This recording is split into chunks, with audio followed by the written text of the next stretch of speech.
Hi, I'm David Salazar. And I'm Francisco Salazar. And we're Operawire, bringing you the news on TDO Network. Spain is experiencing a second wave of coronavirus as it is reporting over 10,000 cases a day. As a result, the Madrid government has limited social gatherings to 10 people. There is no word from the Teatro Real de Madrid or the Gran Teatro del Liceo on how this will affect the upcoming 2020-21 seasons.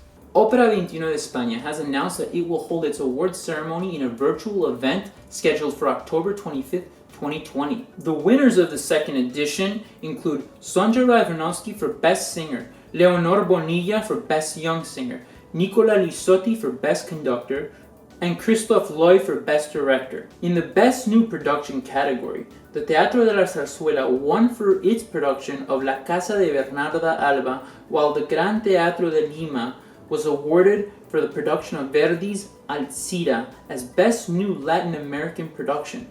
Finally, the leading initiative to promote lyrical theater award went to Ópera de Buchaca y Nova Creación.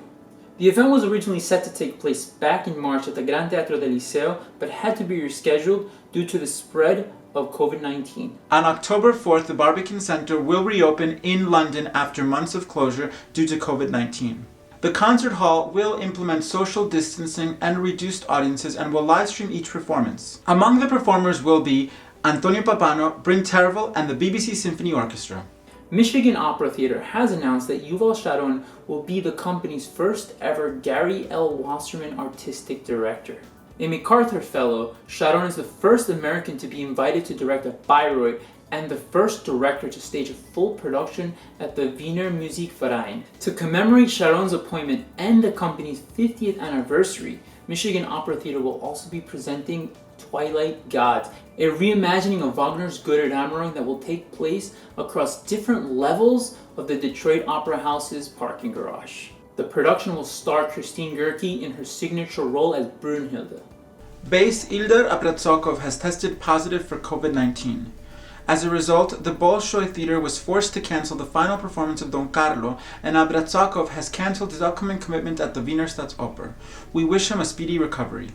In last week's edition of the news, we highlighted Jesse Norman at 75, a celebration, a virtual gala event featuring some of opera's greatest stars commemorating this icon. This week, we have a message from the gala's host and one of its producers, Kenneth Overton. I hope that you will join us on September the 15th at 6 p.m. Eastern to celebrate a woman who has given so much to the world, a legacy that will last forever.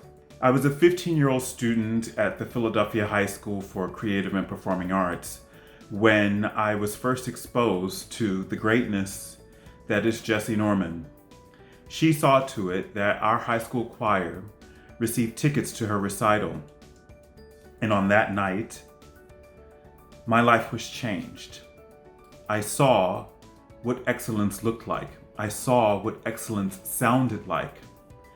And seeing that it came from a person who looked like me, told me that there was a place in opera for me. There was a place in classical music for me. And so, in a way, producing this gala is giving back and saying thank you to a woman who has meant so much to me in my career, in my life, in being a true inspiration. Check out these other news stories on Operawire.com.